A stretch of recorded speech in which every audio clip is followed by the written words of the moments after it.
Hello everyone, back tuning into the second winter 2019-2020 update from GWV.com. So we did the first update for winter 1920 last week, and a very interesting update it was. Certainly the final sort of 10-20 minutes or so set the cat among the pigeons, I think, a little bit, when we looked at those that NAO data for the month of May and winters that follow. We'll go over that in a moment. We're going to pick up exactly where we left off last week, and we're going to have a look at June NAO data for this second update. And we're going to start with that for this update, and then we will progress on. We've got 72 open tabs for this second update, so it's going to be an epic. It's going to be a very, very big update. I'm hoping to bring it in at around an hour if I can. And we'll see how we get on. But it's going to be a big update, and it's going to be reanalysis at the start and at the end. And in the middle, we will go through all of the other things that we look at. So sit down, get yourself a comfy chair and a cup of tea and some biscuits. We're going to be here for quite some time, I can tell you that. So just to say, but coming up later on today, we're going to have a live chat about this winter update on GWV's YouTube channel. You have to go to YouTube for that. You won't find the video embedded at GWV.com. So go to YouTube, subscribe to the channel if you would like to do that, and you'll be able to have a listen to that live stream that we're going to do at 5 o'clock. Run for around an hour, I would have thought, 5 till 6, and we'll go over the winter update. I'll take some of your questions about that. Big thank you to James Acriel, our Analogs guru, for sending through all of the reanalysis. He's got a lot of reanalysis for this second update, so big thank you to James for that. Big thank you to Richard Trott as well, a good friend for us, sending through the GWV's Winter 2019-2020 updates GIF. And with so much to talk about, I think we had better get on with it. So as I say, we're going to pick up exactly where we left off last week, looking at the NAO. Now, you remember last week we looked at the month of May with the NAO. So we had a very negative North Atlantic Oscillation Index number during the month of May 2019, and it came in under -1. We looked at May's with an NAO index number of -1 or lower, and winters that followed them. They were very heavily favouring a cold winter. So we're going to go on to June, though, but I'll just explain what we were talking about last week. So this is the NAO index, which starts at 1950. So it's a relatively new index, as most of these indexes are. Most of them started in the 1950s, but that's the first year of the NAO index in 1915. This is 2019, just here. You'll see we started the year with positive NAOs, particularly so in March, which was a very positive NAO number. And then we had, of course, May coming out -2.62, exceptionally negative, actually, with the NAO during the month of May. And June also was very negative at -1.09. In fact, all of the southern months, you have August in now. So July comes out at -1.43, and even August, which did have a bit of a recovery late on, that comes out at -1.17. So all three of the summer months, June, July, August, including May as well, so 4 months if you like, were all very negative NAO months, coming out under -1. So obviously had appreciable amounts of northern blocking during this summer. We're going to focus on June, though, because what we saw with the Atlantic sea surface temperature anomalies, and of course this is what the NAO forecast was based on in the month of May, was that the tripod signature that started to develop with this very negative NAO that we had during May strengthened during the month of June. So I think what we need to look at next is Junes that have an NAO index number of -1.09, and then have a look at winters that followed them. So, picking up exactly where we left off with last week's first winter update. This is the winter of 1951-1952, following June with an NAO index number under -1. This is how winter 51-52 is looking. It has above average heights out to our west. It has below average heights to the east and northeast, and it leaves us digging in the jet stream rather like that. So it's quite a cold and unsettled winter in winter of 1952-1953. Our next June with an NAO of -1 or below is 1958-1959. So this one is quite a cool winter. It has above average heights to the north of the country with below average heights to the south and the southwest. It leaves us bringing in generally quite a coldish northerly flow. It's not noted as a particularly cold winter, but I think it was fairly chilly, particularly in January 1959, quite cold, and also quite a dry winter. The whole of the year of 1959, or most of it, was very dry, and the winter of 58-59 was pretty dry too. The next winter following a June with an NAO of -1 or below is that of 71-72. This one is one of those nondescript early 1970s winters with above average heights sitting to the east and below average heights to the west. And it leaves us bringing in kind of like a southeasterly type flow. It's a very quiet winter, not particularly cold. I think there was one very potent cold spell at the end of January of 1972, but otherwise it's quite a mild, nondescript sort of winter, as most of those early mid-1970s winters were. And then, of course, later in the decade, it got much more interesting. The next winter is 1987-1988, following June NAO of -1 or lower. So this one is a mild and wet winter with below average heights out to west, and we bring in those southwest winds. Already we can see that this analogues package for negative NAOs in June, nowhere near as cold, I wouldn't have thought, compared to the analogues package we looked at last week for negative NAOs in May. And, of course, it has above average height sitting over Greenland as well, but not strong enough to produce anything particularly cold. It's a west-southwesterly winter, mild and wet. The next one is 87-88, so we've actually looked at that, haven't we? Yes, so we got that up twice for some reason, so we'll skip along from there, and we'll go to 97-98, and this one has below average heights out to our west and above average heights sort of over to the east of the country and to the south. It's quite a strange winter. We're pulling up southerly winds, so it's a very, very mild winter. Of course, big El Nino is taking place during this winter. Quite a mild winter, very mild winter, 97-98, exceptionally so in February, of course. And the next one is 2007-2008, again, following a June NAO of -1 or lower. And this one with below average heights up towards Greenland, Iceland, above average heights down to our south-southwest, and that leaves us bringing in this west or southwesterly flow. So it's quite a dry winter, but also another mild winter.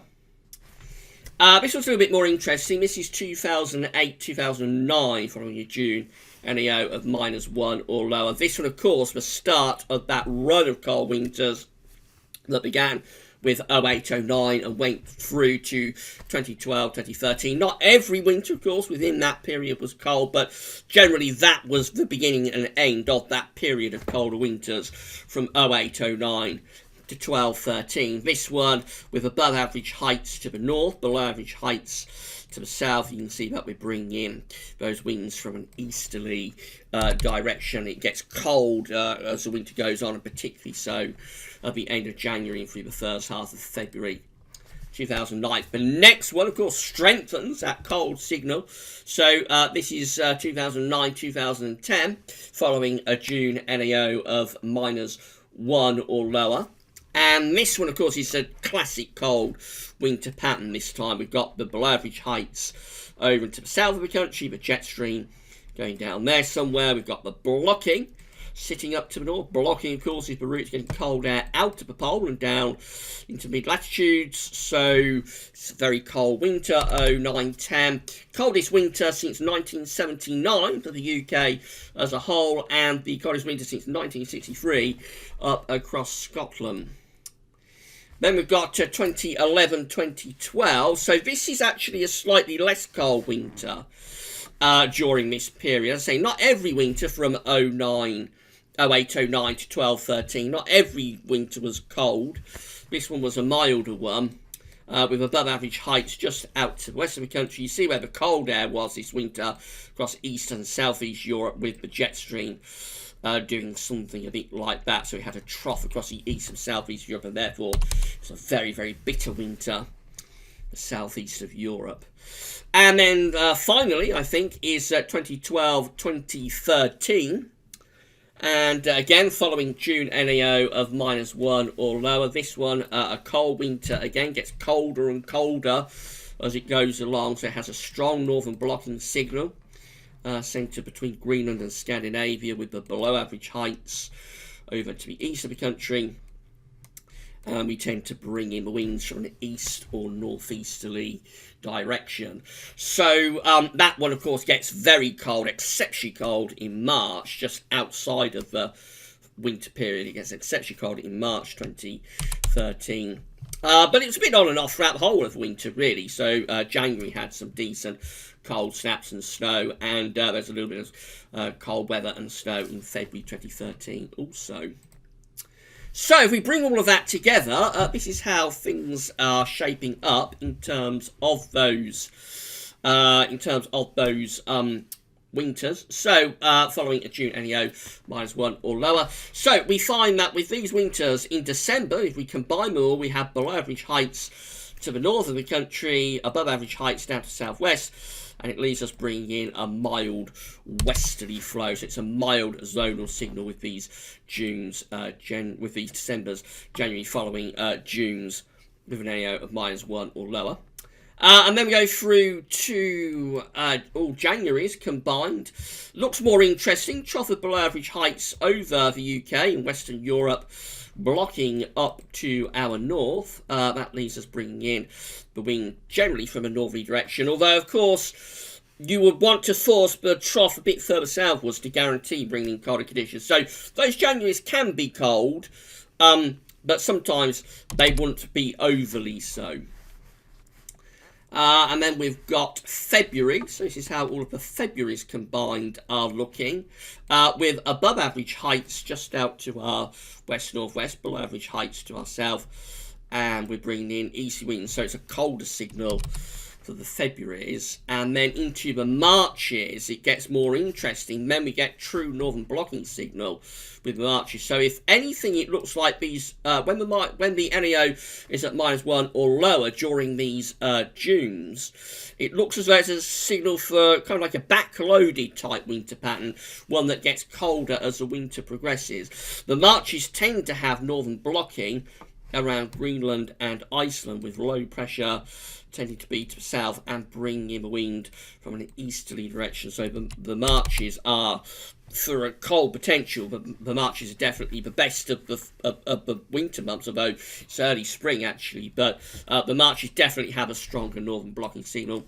And finally, all winters combined is looking like that. So it is quite an interesting signal.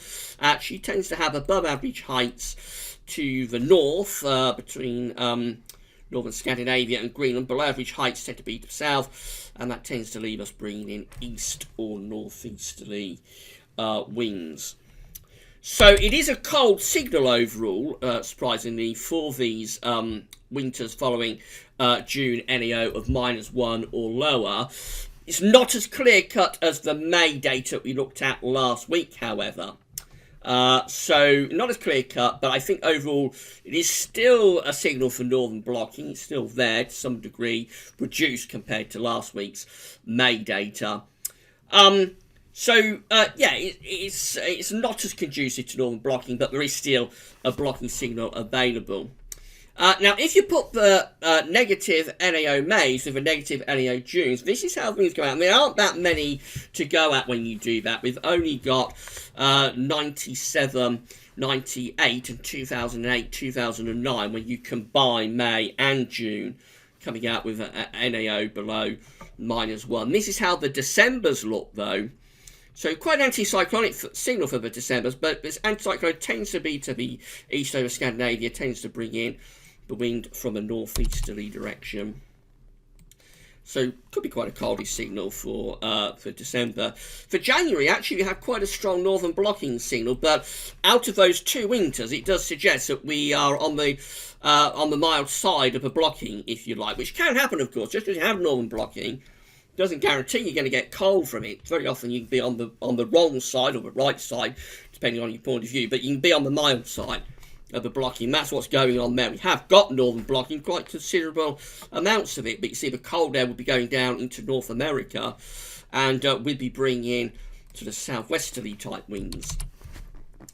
And then we go through to the February. So February is an anticyclonic signal, not cold, high pressure, centred over top of the country. But again, bear in mind, there's only 2 years. There's 1998, which was an exceptionally mild February, 2009, which was a very cold first half of February, and then a very mild second half of February. So that's why it will be favouring colder conditions. But of course, you can't rule out the fact that 2009, you're going to have that very cold and wintry first half of 2009. Not sure this is particularly relevant, to be honest, because there's only the 2 years to go at, so it's not a big enough sample to be able to draw any conclusions. That's how the Marches look. Above average heights to our west, that'd be a mild signal, bringing in the wind from the Atlantic. And finally, the two winters combined, 97, 98 and 2008, 2009. Obviously, it's an anticyclonic signal, very much so. So a really dry winter would be expected. And on the basis of that, of mild winter. But bear in mind, we've got the two contrasting winters. 97, 98 is a very mild winter. 08, 09 is a much colder type winter. So I'm not sure there's any useful conclusions that you could draw from that particularly. It's a very small sample, only 2. Right, so that's it for this first part of the video. I'm going to pause the video there. I only talked for 16 minutes, so we're doing okay. I'm going to pause the video there. You can get yourself a cup of tea. We'll meet back and we'll go through all of the other things that we look at for the middle part of the video. So I'll see you back here in around 2 seconds' time.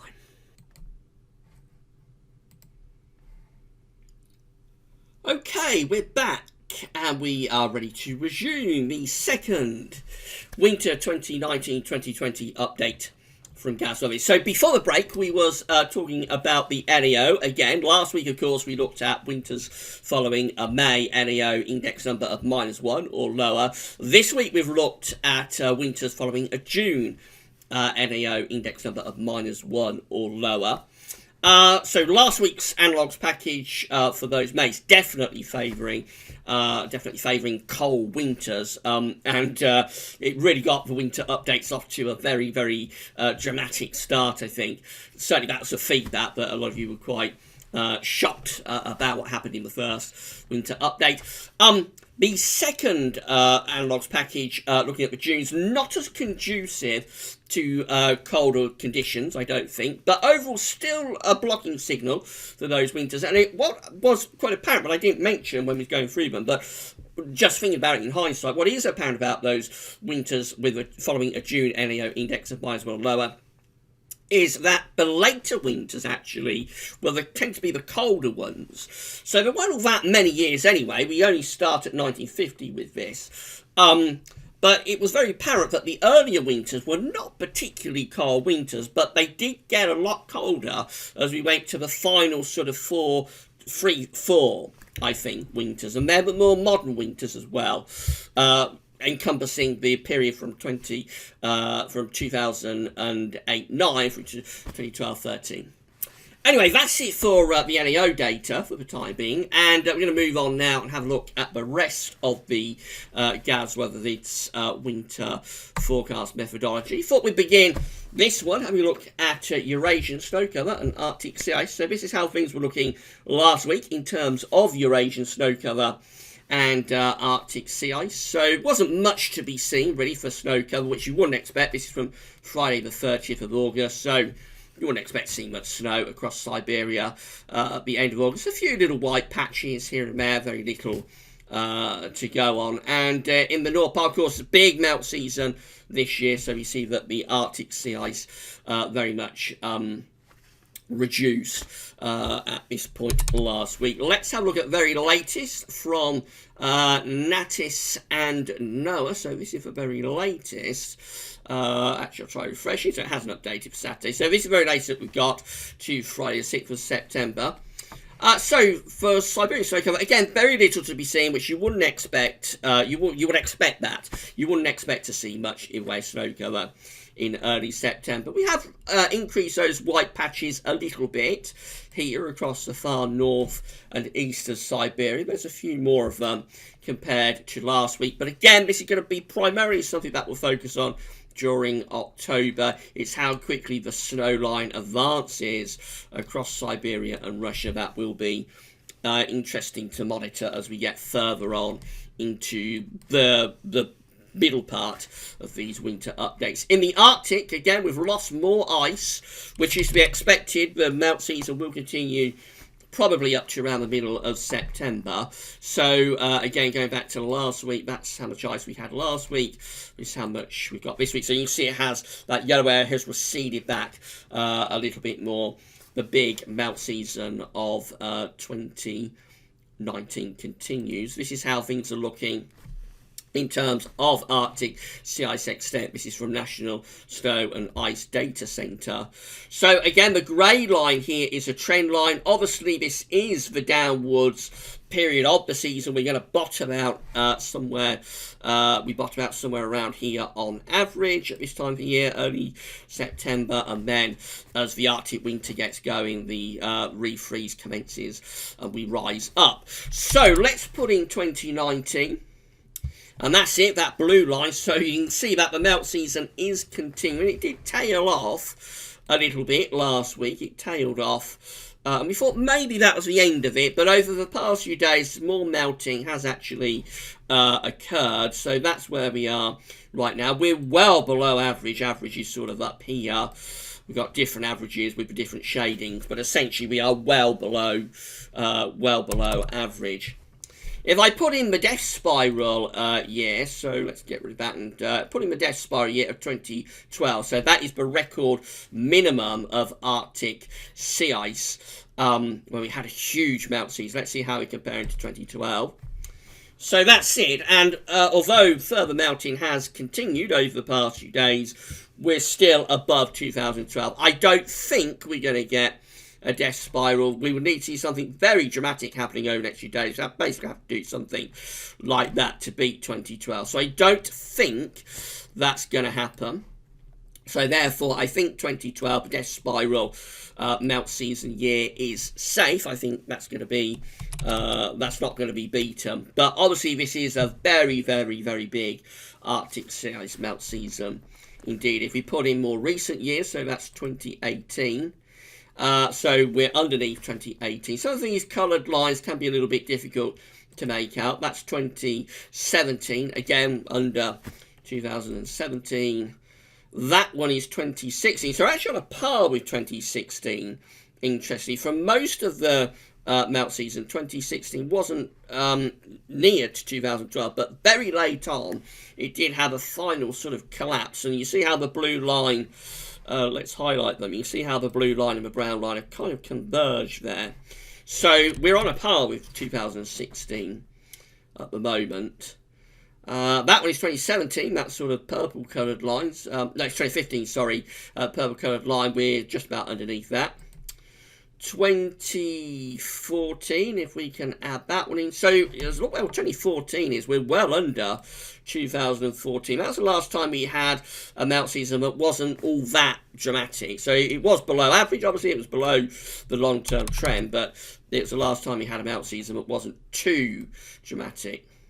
And then that blue coloured line is 2013, so they're on a par with one another, 2013, 2014. Interesting how, let's take away 15, 16, 17, 18 and this year.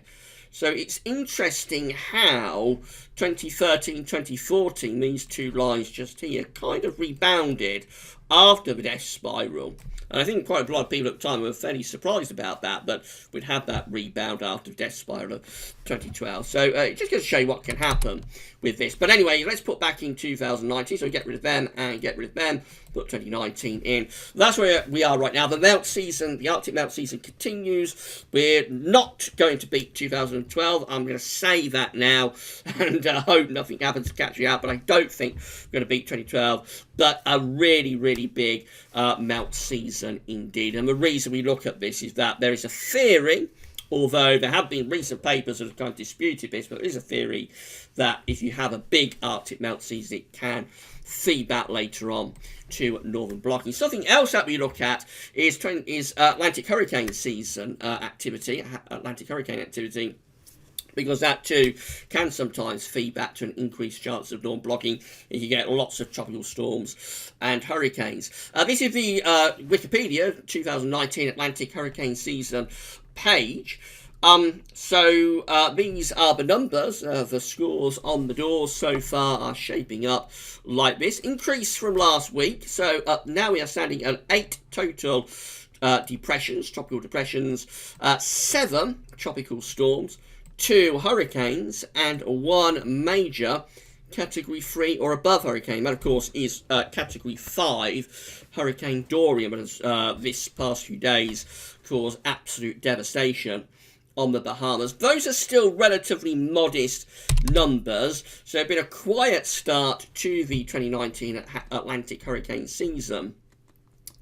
But it has livened up a lot. Activity has livened up a lot over the past week or two in the tropical Atlantic. So I think all eyes are going to be on this over the next 4 to 6 weeks to see exactly how much this season ramps up after a pretty quiet start. But those are the latest numbers. QBO is in, the QBO number for August 2019. So the quasi-biennial oscillation is an index that's essentially reflecting the strength of the zone of westerlies. When you're in a westerly QBO, you have a strong, strengthened, if you like, zonal flow.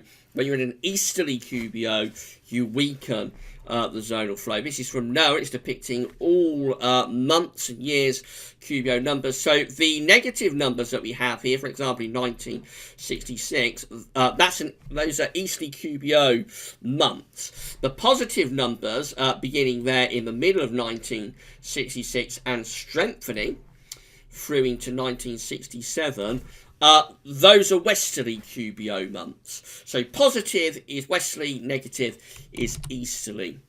And of course, the reason we look at this, and it's particularly important for winter forecasting, less so for other seasons, but when you go into an easterly QBO, you weaken the zone of westerlies, and so easterly QBO can be a signal for cold winters, although there are many winters there that deviate from that. Anyway, coming down to 2019, so this is how things have been shaping up through this year. So we began the westerly QBO that we're currently in at the end of 2018. There's 2018 just there. You see most of 2018 having these very negative numbers. That's a really strong easterly QBO through most of the year, but it reversed at the end of 2018. We get these positive numbers appearing. That's the beginning of westerly phase of the QBO, and that continues then into 2019.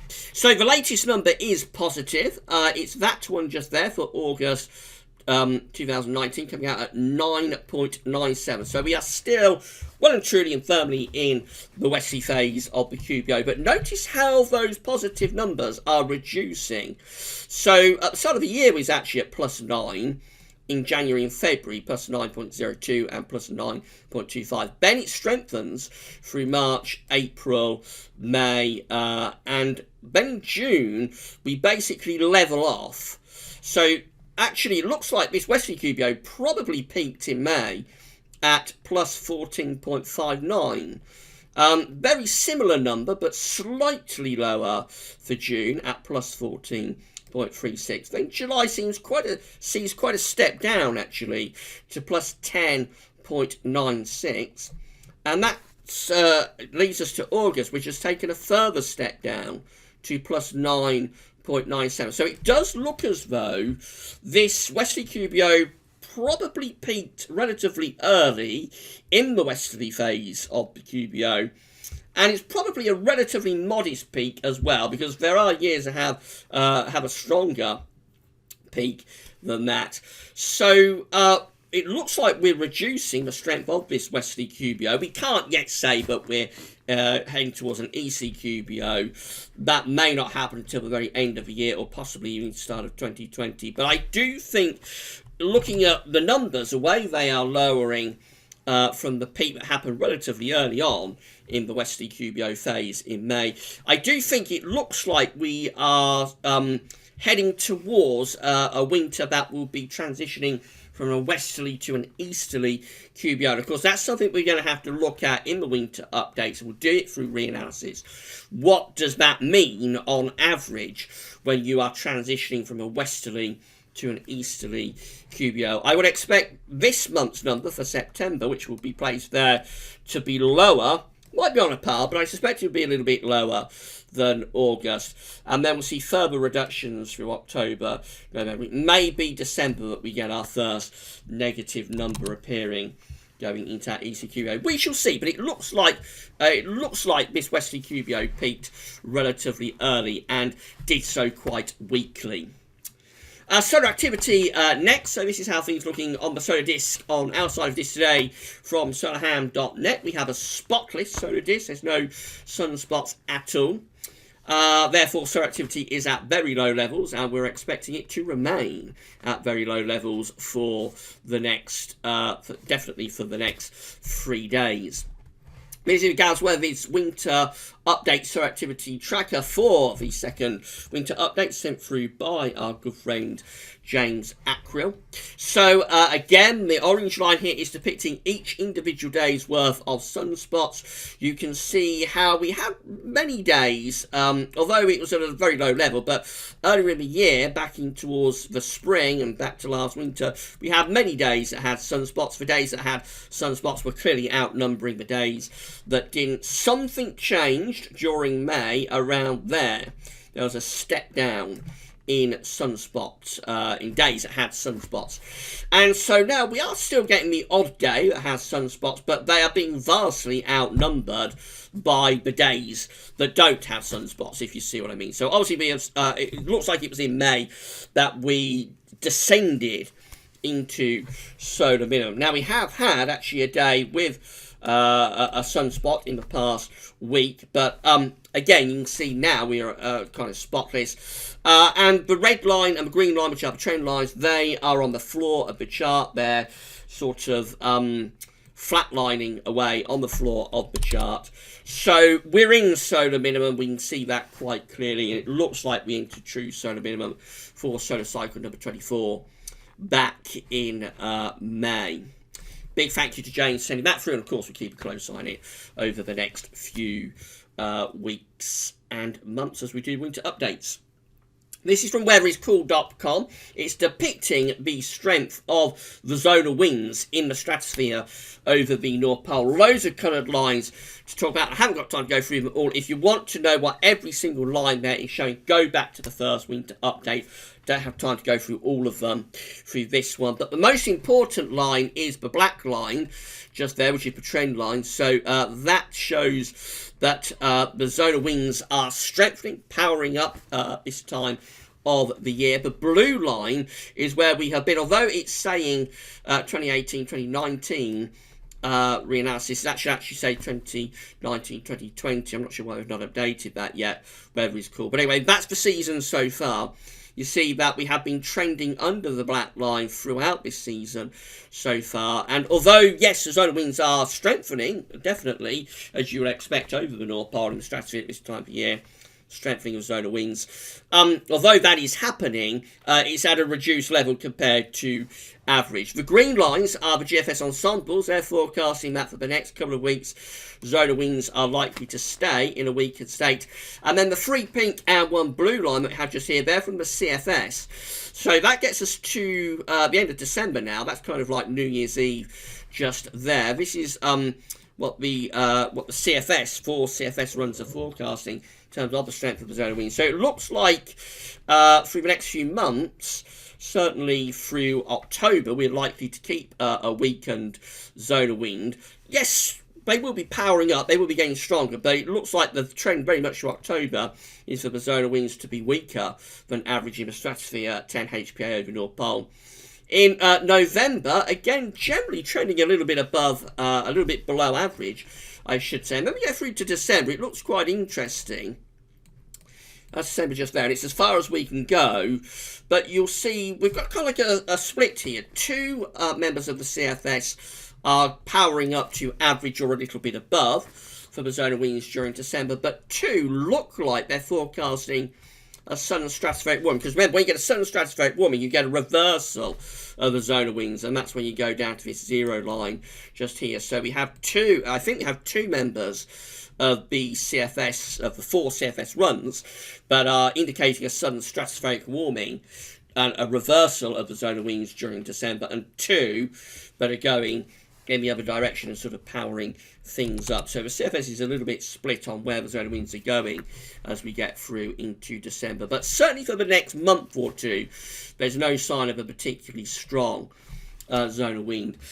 Sea surface temperature anomalies in the Atlantic and the Pacific Ocean next. So this is how sea surface temperature anomalies were looking when we did last week's first winter update.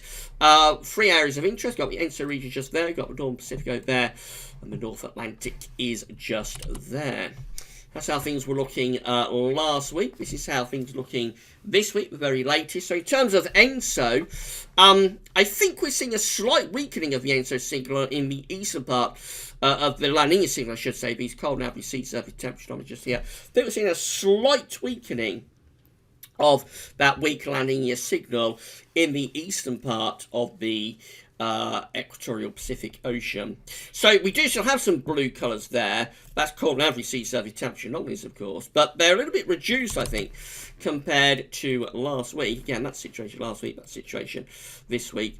The central part of the equatorial Pacific Ocean, just here, does have a slight signal for La Nina. It still looks pretty cold to the south of the equatorial Pacific Ocean, but I think we are increasingly perhaps moving towards an ENSO neutral type winter, actually. So one that's neither La Nina, neither a cold event, but nor is it El Nino. It's not a warm event winter either. In the northeastern Pacific Ocean, it remains very warm up there. I think actually the warm signal has strengthened further in this northeastern part of the Pacific Ocean. And then in the North Atlantic, very warm North Atlantic this year. Again, that situation last year, this is the situation now. We see that pretty much all regions of the Atlantic are very warm. There's a slight cooler area just there, but generally we've just generated or gone into a warm Atlantic Ocean with those sea surface temperature anomalies. I want to go back through past years so we can compare past year's Atlantic sea surface temperature anomalies to this year. Don't worry about the Pacific. Don't look at the Pacific. We'll concentrate on that in another update. I just want you to look at the Atlantic for this. And of course, I can't stop you looking at the Pacific, but I want you to focus on the Atlantic. That's how the sea surface temperature anomalies looked this point in September last year. This is the latest. So obviously, much warmer with the Atlantic this year to last year. Let's go forwards. That's 2017, and again we can see this year compared to 2017. I think the Atlantic is warmer this year compared to 2017. That's 2016. It's warmer this year compared to 2016. That's 2015. Much warmer this year compared to 2015 in the North Atlantic, especially so to the south of Greenland. That's 2014, so I think the Atlantic this year is warmer at this point compared to 2014, although that was a pretty warm year for the Atlantic, 2014. I think that was our last really quite warm year. That is 2013, so we're warmer at this point than 2013. That's 2012. That was the last time the Atlantic was really warm with sea surface temperature anomalies. Probably warmer, certainly to the south of Greenland, warmer than we are right now. Of course, that was our last truly cold winter, 2012-2013, coinciding with a very warm Atlantic Ocean. So probably a little bit warmer with the Atlantic at this point in 2012 compared to this year, but not a lot in it. That's 2011, pretty warm in 2011, but I think actually this year we are warmer than 2012 That's 2010. Again, another very warm year for the Atlantic. Probably, certainly to south of Greenland, warmer than we are right now. That's 2009. The Atlantic was pretty cold at this point in 2009. That's 2008. Again, we're warmer this year, I think, than at this point in 2008. That's 2007. So, again, warmer this year than in 2007. That's 2006. Probably quite close to 2006, but I think actually fairly significantly warmer. That's 2005. That is the peak of the warm Atlantic multi-decadal oscillation. So the Atlantic is not all that much in it, I don't think, but I reckon the Atlantic is just about warmer in 2005 at this point than in this year, 2019. That's 2004, another very warm year for the Atlantic. What do you think about that? Probably a bit warmer, though, this year. It is a very warm Atlantic sea surface temperature anomaly profile that we have this year, I have to say. 2003, again, so that was another warm year for the Atlantic, but probably overall it's warmer this year. Notice as we're going along, the scale is getting a little bit more basic. We're going further back in time. That's 2002, definitely warmer this year than in 2002. That's 2001.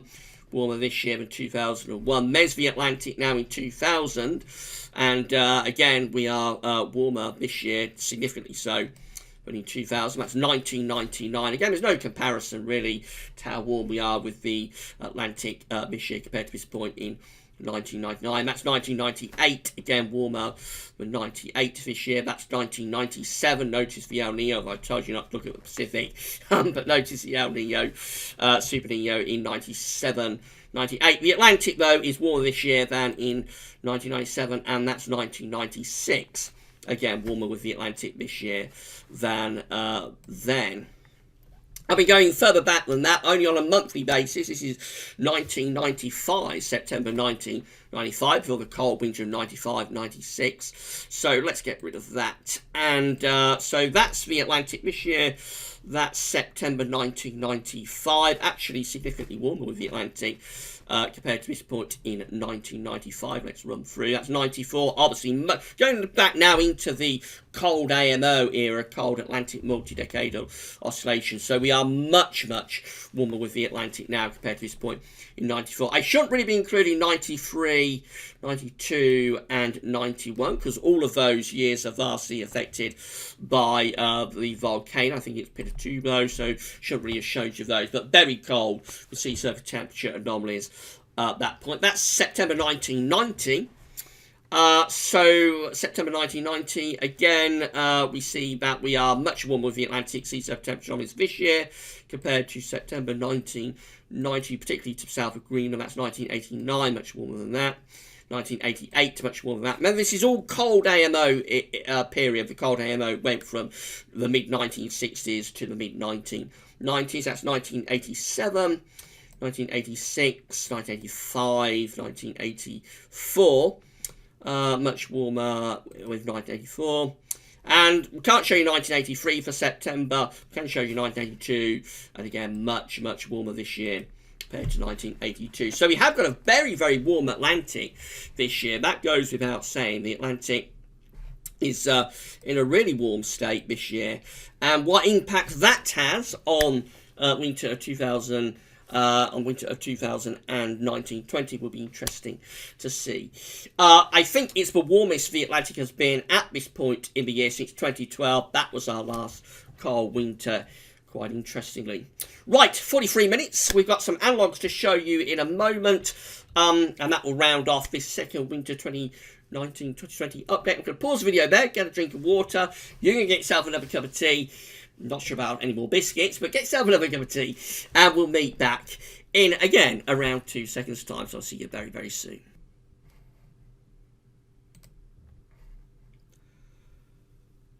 Okay, we're back, and we are ready to finish off the second winter 2019-2020 update from GWV. Hopefully you've found this video interesting and informative. Please give us a like and a thumbs up if you have, and let us know in the comments that you've enjoyed it.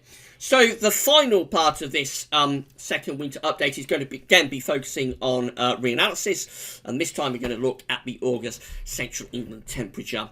So let's have a look at that first of all. So this is the CET page from the UK Met Office. If we go down, we can see that the August CET for this year, for 2019, came out at 17.1. It was an anomaly of 1.3 degrees above average. So what we're going to focus on for this final part of the video is August, with a CET range of 16.7 to 17.3, and the winters that follow them. Quite simple and quite straightforward. So the first winter is 1956, 1957. Again, following August with a CET range of 16.7 to 17.3. This winter is an unsettled winter, wet winter, with below average heights in from the Atlantic, doing something like that from a jet. There's no northern blocking signal, so it's a mild but wet winter in 1856, 1857. Our next winter is 1857, 1858. Very different winter. This one with above average heights centered over to the east of the country, below average heights out to west.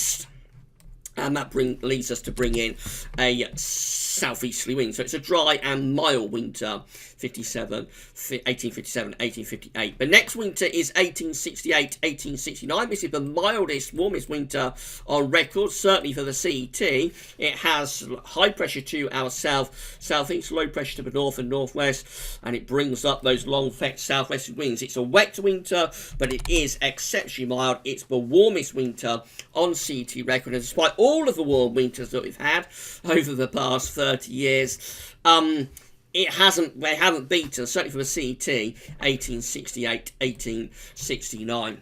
The next winter is 1871, 1872, following an August CET range of 16.7 to 17.3. This one with below average heights over to the west of the country, above average heights to the east of the country. This one would lead us to bring in southerly winds. So again, it looks like it's relatively mild winter. Also a wet winter, though, with low pressure over to western country. Another wet winter for 1884, 1885. This one, again, looks like it's quite a mild winter with below average heights over to western country. Big trough of low pressure, really, and bringing in those winds from off the Atlantic. That's another very mild winter. We've got 1893, 1894 showing up next, following an August CET range of 16.7 to 17.3. This one with low pressure to our north, again bringing in those west to southwesterly winds. That looks like another wet winter. So this August CET range, if we go back to the 1800s, doesn't look like it's favouring cold conditions at all, but it looks like it's favouring pretty wet conditions. Let's persevere, though, and carry on. The next winter is 1906, 1907, following a August CET range of 16.7 to 17.3. This one with low pressure to the north and east of the country, high pressure out to the west. It looks like it will be a little bit cooler this winter, although, again, there's no northern blocking, so it's not a particularly cold winter at all, but maybe a few cold snaps included. I think there was a white Christmas in December 1906. Quite a long gap then through to 1932, 1933. This is a pretty cold winter, but it's anticyclonic. It has high pressure sitting just to our east, and we're bringing in those east to southeasterly winds. It's a fairly cold winter in 1932, 1933. But it's also very dry. And then we go through to 1933, 1934. So interesting how we get that long gap from 1906, 1907 to 1932, 1933. And then, just like buses, you get two coming along together. So this is the winter of 1933, 1934. This is quite a cold winter as well, I think. But again, another very anticyclonic and dry winter with this one. But there was some colder snaps on offer. The next winter is 1935, 1936, so quite a few warm Augusts, actually, with this CET range of 16.7 to 17.3. Quite a few warm Augusts in the 1930s. This one, it does have a northern blocking signal, but we're not in a position to tap into any particularly cold weather. Just a very, very wet winter. Through winter of 1935, 1936, a very wet winter indeed.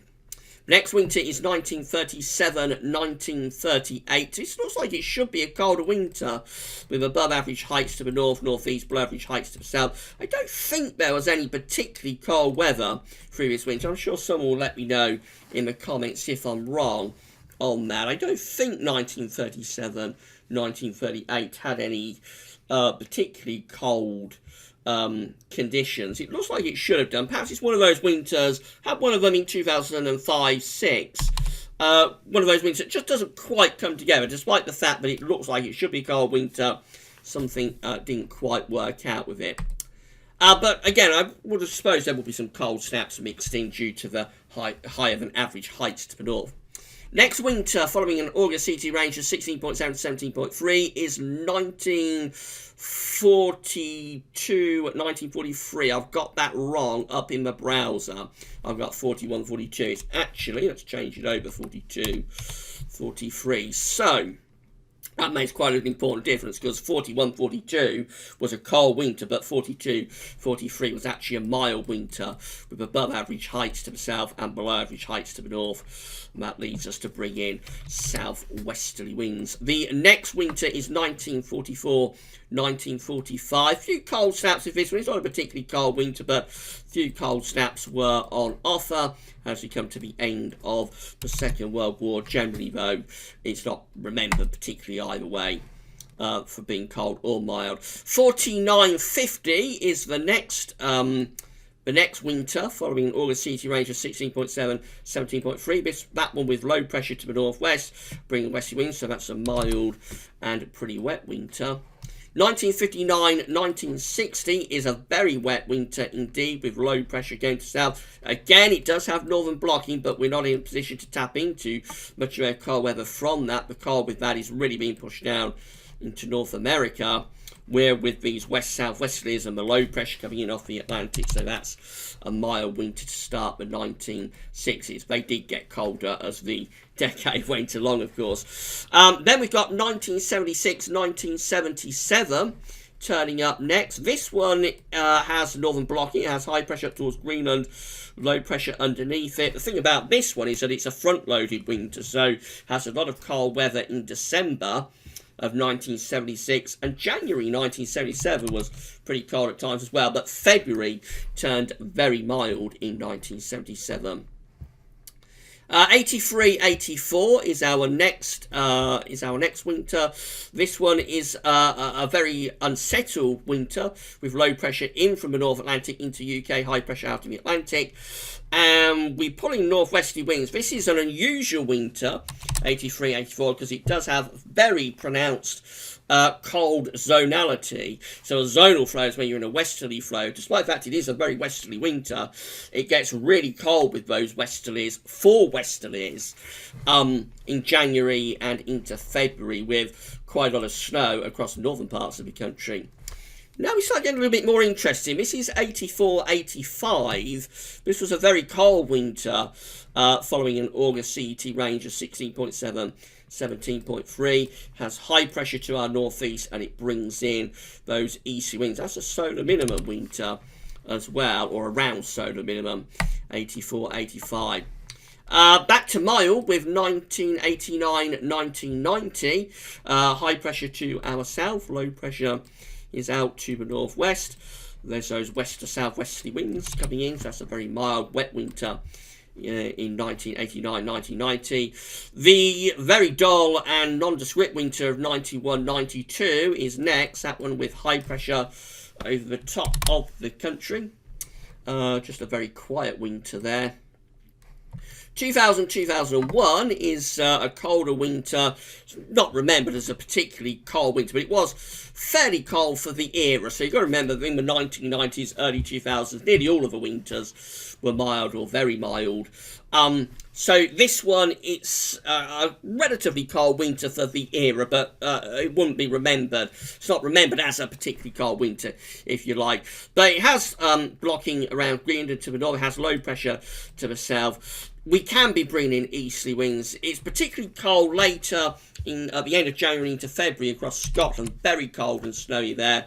Otherwise, it's sort of cold snaps on and off type winter. Had a cold Christmas, though. The Christmas of 2000 was cold.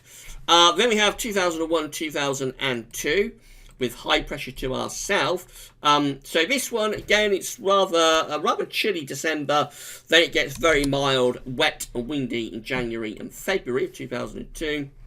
2002, 2003 looks like that, high pressure to the north. You would expect this to be a cold winter. Again, sometimes with these reanalysis charts, you have to know what the winter itself was like, because you would look at that and think it was probably a very cold winter. It actually wasn't.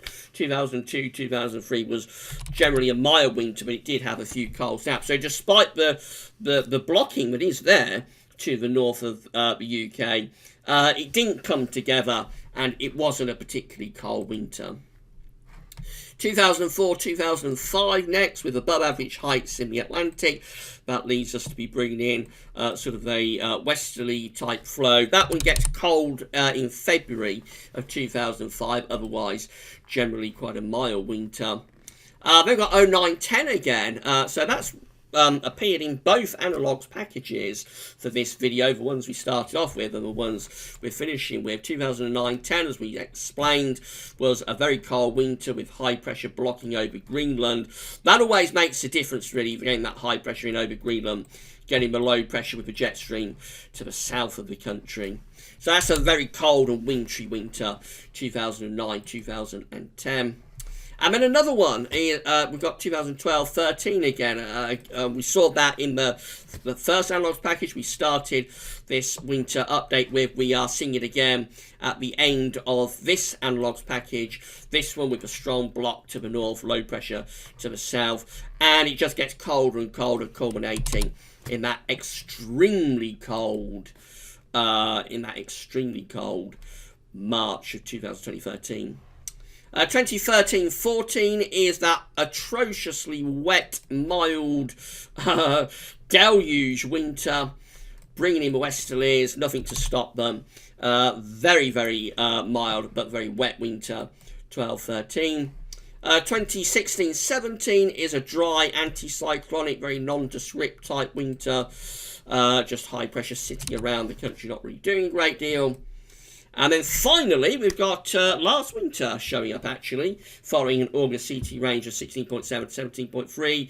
And this one is a very dry winter, of course, with high pressure dominating over most of Western Europe. So it's a very strange winter in that it does have blocking around Greenland, but it also has this ridge down to our south-southwest. And the upshot is it's just quite a dry but also mild winter, 2018-19. Putting all of that together, this is how all Decembers combined are looking, following an August CT range of 16.7 to 17.3. It's an unsettled and mild signal for the Decembers, low pressure through the country, so mild wet signal for the Decembers. January looks a little bit more interesting. So January can have a colder signal with high pressure over Scandinavia, seemingly, and easterly winds favoured. Low pressure tends to be to our south. So after a mild December, things get a lot more interesting potentially in January. February, though, goes mild again. Look at that. Low pressure to the north and west of the country. High pressure to the east. And yes, we're bringing up those southwesterly winds. So very mild signal, but also quite a wet signal for the Februaries. March is then returned towards a Scandinavian high. So a lot of intramonth variation with these winters following August CT range of 16.7, 17.3 per Marches tend to be bringing in easterly winds. So you can envisage they could be quite cold and relatively dry as well, of course. Finally, bringing all of that together, this is how the winters are looking when they're following an August CT range of 16.7, 17.3. Overall, it's a mild and wet signal for these winters, as we have low pressure coming in from the Atlantic into west of Europe. High pressure is over Scandinavia. And of course, the reason for high pressure over Scandinavia is primarily because of what happens in January, which does look as though it could be favouring colder weather. But otherwise, generally, these winters are relatively mild. Right, that's it. And I've managed to do all of that 72 tabs in under 1 hour. I think that is pretty good going. So, Maybe give yourself a pat on the back for that one. So that's it for second winter 2019-2020 update. Hope you found it interesting and informative. Huge thank you to James Aquil, our analogs guru, for sending all of those analogs through. That was really, really amazing stuff to do 2 analogs packages within one winter update. So I just hope you found it interesting and informative. This video will be placed on the winter updates and forecast page, and there'll be a written summary that goes along with it as well. I'll get that up for you this evening, probably around 8-9 o'clock. So you'll be able to watch the video on demand and have a read of that written summary whenever you would like. I'll be doing a live chat on the YouTube channel at 5 o'clock this evening. Hopefully, if the software works, I'll have that live chat at 5 o'clock, and we'll see what you thought to this winter update. Have a little bit of a chat about it. And yeah, and that's it. So the winter forecast, remember that all of these winter updates are building up the picture forensically to the winter forecast, which is going to be released, as we announced last week, on Sunday, the 1st of December. I think next week we're going to look for the reanalysis section anyway. I think we'll be looking at the summer. Want to do some summer reanalysis. What format that takes, not sure. We're definitely going to do some pattern matching, I think. But there'll probably be more data as well to go along with that. I haven't spoken to James about this really, but I think we'll do some summer to winter reanalysis next week. So we've had a look at August, but I think we'll broaden it out next week and have a look at the summer overall and do a little bit of reanalysis of that. And of course, we'll have all of the other features but are within winter updates as well. Right, hope you found it interesting and informative. And at 1 hour, thank you so much for watching. Don't forget the live chat on the YouTube channel at 5 o'clock. This video will be placed on winter updates and forecast page with written summary probably around 8 or 9 o'clock. But at 1 hour, that's all for now, and thanks for watching.